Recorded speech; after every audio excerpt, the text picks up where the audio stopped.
जी सत श्री अकाल दोस्तों, पंजाब न्यूज़ टीवी देख रहे सारे श्रोतिਆਂ ਨੂੰ जी आया ਨੂੰ। पंजाब 'ਚ ਇੱਥੇ ਸਵੇਰੇ 8 ਤੋਂ 5 ਵਜੇ ਤੱਕ ਲਈ ਜਾਰੀ ਹੋਇਆ ਇਹ ਹੁਕਮ। ਤਾਜ਼ਾ ਵੱਡੀ ਖਬਰ ਨੂੰ ਸ਼ੁਰੂ ਕਰਨ ਤੋਂ ਪਹਿਲਾਂ ਜਿਨ੍ਹਾਂ ਨੇ ਚੈਨਲ ਨੂੰ ਸਬਸਕ੍ਰਾਈਬ नहीं ਕੀਤਾ ਸਬਸਕ੍ਰਾਈਬ ਕਰ ਲੈਣ ਤੇ ਵੀਡੀਓ ਨੂੰ ਵੱਧ ਤੋਂ ਵੱਧ ਲਾਈਕ ਐਂਡ ਸ਼ੇਅਰ ਵੀ ਕਰ ਦੇਣਾ। ਤੇ ਜਿਨ੍ਹਾਂ ਨੇ ਆਨਲਾਈਨ ਸ਼ਾਪਿੰਗ ਕਰਨੀ ਹੈ ਲਿੰਕ ਡਿਸਕ੍ਰਿਪਸ਼ਨ 'ਚ ਹੈ, ਉੱਥੇ जा के तुसीं ऑनलाइन शॉपिंग भी कर सकते हैं। चीन तो शुरू हुई कोरोना ने पिछले साल तो लगातार भारत में हाहाकार मचा दी है। हुण इत्थे सवेरे 8 तो लैके शाम 5 बजे तक जारी होया हुकम, जिस बारे वड्डी खबर सामने आई है।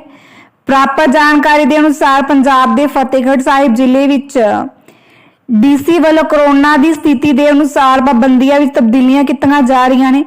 कोरोना के मामले घट होने ते फतेहगढ़ साहिब विच जिला मैजिस्ट्रेट श्रीमती अमृत कौर गिल वालों एक हुक्म जारी कर दिता गया है। जारी किए हुक्म अनुसार जिले अंदर पहला तो लागू की हदायत लगातार जारी रहनगियां।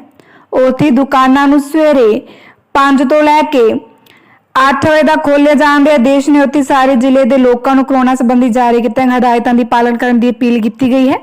फतेहगढ़ साहिब लागू की गई तालाबंदी नूं 10 जून तक रखा जाएगा।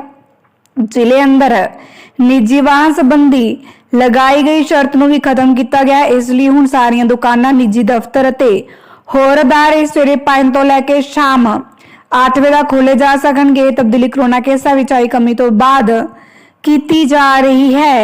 खबर नूं लास्ट तक देखण लई तुहाडा